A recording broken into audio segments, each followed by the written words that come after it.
Assalamualaikum warahmatullahi wabarakatuh. Perkenalkan, nama saya Muhammad Garlian Kawang Sadikrama. Saya biasa dipanggil Garli.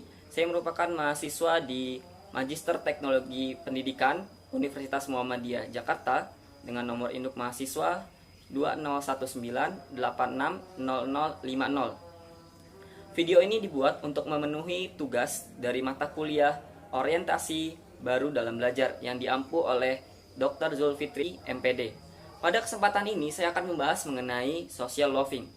Mungkin teman-teman terdengar asing dengan istilah ini, ataupun beberapa mungkin sudah mengetahui apa itu social loving. Nah, sebelum saya memasuki materi mengenai apa itu social loving dan bagaimana social loving bisa terjadi di lingkungan sekitar kita, saya akan memberikan ilustrasi ataupun gambaran mengenai social loving yang sering terjadi. Kita pasti pernah bekerja dalam suatu tim, baik itu di perkuliahan ataupun kita ketika sekolah di SD, SMP maupun SMA, atau bahkan di pekerjaan kita. Nah, ambil contoh saja ketika kita berada di perkuliahan. Misal dosen memberikan tugas kepada kita untuk mengerjakan suatu tugas secara bersama-sama ataupun kelompok, baik itu 2 orang, 3 orang, ataupun 4 orang bahkan lebih. Nah, yang sering terjadi adalah ada mungkin 1 ataupun 2 orang ataupun bahkan hampir semuanya yang tidak mengerjakan sesuai dengan kewajibannya ataupun sesuai dengan tanggung jawab yang diberikan. Jadi mengerjakannya hanya asal-asalan saja. Ataupun mungkin itu juga terjadi pada diri kita. Kita hanya ingin menumpang nama saja, ataupun kita tidak mengerjakannya dengan maksimal. Karena kita mungkin beranggapan, ataupun orang-orang tersebut beranggapan bahwasanya ya sudah, pasti dikerjakan oleh orang lain. Jadi biasanya dari 4 orang tersebut hanya 1 orang yang benar-benar mengerjakan tugas tersebut. Padahal seharusnya tugas tersebut dikerjakan 4 orang ataupun semua orang dalam kelompok tersebut mengerjakannya dengan sungguh-sungguh. Sehingga hasilnya pun akan lebih baik seperti itu.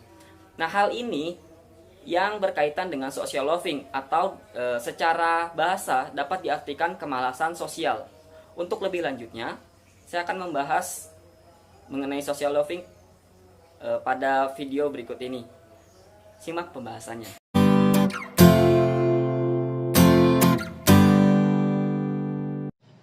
Sebagaimana sudah saya sampaikan sebelumnya, bahwasanya social loving terdiri dari 2 kata, yakni sosial yang berarti sosial dan loving yang berarti kemalasan. Dan jika digabungkan maka social loving berarti kemalasan sosial. Terdapat beberapa ahli yang mengungkapkan pendapatnya mengenai pengertian dari social loving. Yang pertama yakni dari Baron and Bird, yang saya kutip dari Sutanto dan Simanjuntak 2015, yang menyampaikan bahwa social loving merupakan menurunnya motivasi dan usaha individu saat bekerja secara bersama dalam kelompok jika dibandingkan dengan saat bekerja secara individual. Selanjutnya ada pendapat dari Carroll dan Williams yang saya kutip dari Kusuma tahun 2015, yang menyatakan bahwa social loving merupakan kecenderungan individu untuk mengurangi kinerja di dalam kelompok dibandingkan kinerja ketika melakukan secara individu ataupun independen. Dan yang terakhir, pendapat Meyers dalam Weldanto 2016 yang menyatakan bahwa social loving adalah kecenderungan bagi individu untuk mengeluarkan usaha yang lebih sedikit ketika mengumpulkan usaha untuk mencapai suatu tujuan yang sama dibandingkan jika melakukan secara individual. Dari ketiga pendapat tersebut dapat disimpulkan bahwa social loving merupakan menurunnya kinerja yang dilakukan oleh individu ketika berada dalam suatu kelompok jika dibandingkan ketika mengerjakan suatu pekerjaan secara individual ataupun secara mandiri.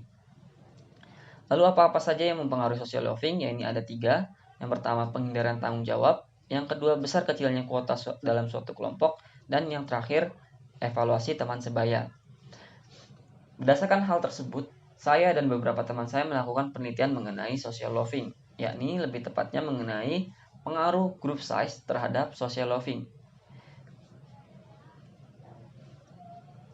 Selanjutnya, tujuan dari penelitian ini untuk mengetahui pengaruh group size terhadap social loving pada mahasiswa. Jadi, group size merupakan besaran ataupun jumlah individu yang terdapat dalam suatu grup ataupun kelompok. Nah, untuk manfaatnya, ya ini ada manfaat teoritis di mana hal ini dapat memperkaya khazanah bidang ilmu psikologi dan juga psikologi dan pendidikan. dan juga ada manfaat bidang praktis, ya ini bisa diterapkan dalam berbagai aspek khususnya dalam pendidikan. Hipotesis dalam penelitian ini adalah ada pengaruh group size terhadap social loving pada mahasiswa. Jadi besaran ataupun jumlah yang ada dalam suatu kelompok akan berpengaruh terhadap kemalasan sosial yang akan dialami oleh individu. Pada penelitian ini, saya menggunakan alat timbangan dan juga tambang.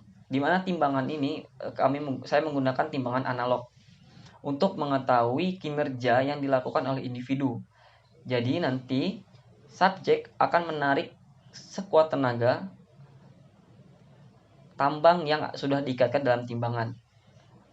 Lalu nanti akan kami bandingkan hasilnya tatkala dia bekerja secara individu, dalam kelompok, dan juga dalam beberapa kelompok yang lainnya. Nah, untuk prosedur pelaksanaannya, yang pertama kami selaku peneliti mencari subjek yang ada di sekitaran kampus. Jadi kami melakukannya secara random, tidak dalam dan juga tidak dilakukan di laboratorium. Selanjutnya kami meminta subjek untuk menarik tambang secara individu. Lalu setelah dia menarik, kami melakukan pencatatan. Selanjutnya subjek mencari subjek lainnya. Nah, subjek lainnya ini sebenarnya sudah kami rencanakan. Jadi kami sudah bekerja sama dengan orang-orang di sekitar tempat pengambilan data untuk nantinya ia akan melakukan pengambilan data juga. Selanjutnya subjek menarik bersama kedua aktor. Selanjutnya kami cari lagi 2 orang lagi untuk sebagai aktor. Jadi untuk prosedurnya seperti ini. Yang pertama, subjek akan menarik tambang yang sudah kami ikatkan dalam timbangan tersebut secara individu.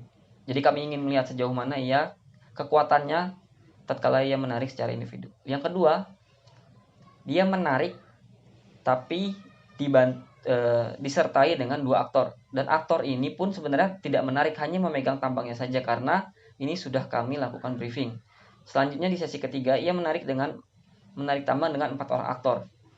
Sama, aktor ini juga tidak menarik tambang, hanya memegang tambangnya saja. Lalu bagaimana hasil dari penelitian ini?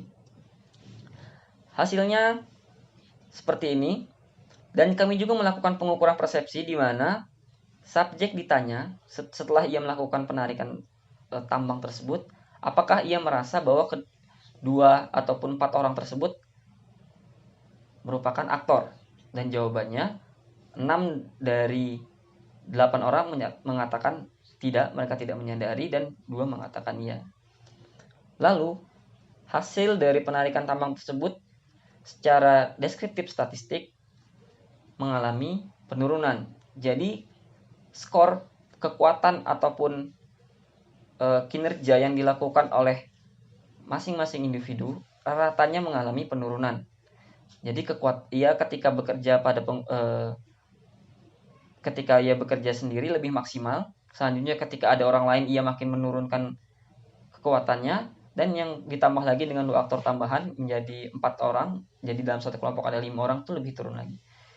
Dan berikut adalah grafiknya. Jadi semakin menurun. Dan hal ini terbukti secara statistik terdapat perbedaan antara setiap perlakuannya.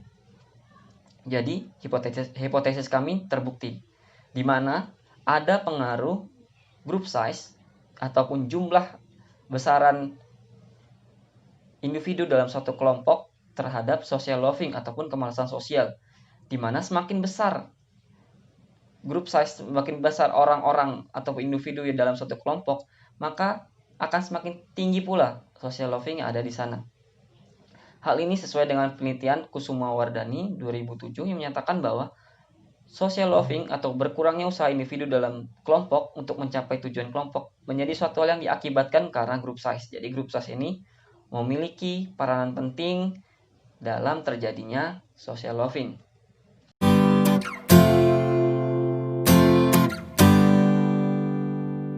Baik, itulah hasil penelitian yang pernah saya lakukan mengenai social loving yang berhubungan dengan group size atau besarnya jumlah dalam suatu kelompok ataupun seberapa banyak orang-orang yang mengisi ataupun yang berkumpul dalam suatu kelompok. Nah, setelah membahas mengenai penelitian saya ini, saya harapkan teman-teman juga bisa lebih aware terhadap tugas-tugas yang diberikan ketika berada dalam suatu kelompok, entah itu dalam pendidikan, ketika kita berkuliah, ataupun ketika kita bekerja. Karena tatkala kita sudah menjadi bagian dari kelompok, peran kita sangat penting. Tatkala kita mengerjakannya asal-asalan, tidak sesuai dengan apa yang diperintahkan, tidak sesuai dengan apa yang menjadi tujuan yang telah ditentukan, ini akan berpengaruh terhadap pencapaian hasil dari apa yang telah disepakati bersama. Oleh karena itu, kita harus memaksimalkan diri kita untuk mengerjakan suatu pekerjaan, baik itu kecil maupun besar, semaksimal mungkin. Nah, untuk teman-teman yang sebagai praktisi di bidang pendidikan, khususnya guru-guru, ini juga penting. Berdasarkan penelitian ini bahwasanya social loving ataupun kemalasan sosial ini dipengaruhi oleh besarnya atau seberapa besar jumlah murid-murid ataupun siswa-siswa yang berada dalam suatu kelompok. Jadi sebelum membagi kelompok, nah guru-guru ini tidak boleh asal-asalan. Jadi perlu juga ditentukan seberapa besar beban ataupun tanggung jawab yang akan nantinya diemban oleh masing-masing individu dalam suatu kelompok. Jadi perlu ada analisis lebih lanjut agar kerja dalam suatu kelompok ini bisa berjalan dengan efektif dan juga bisa mencapai hasil yang maksimal.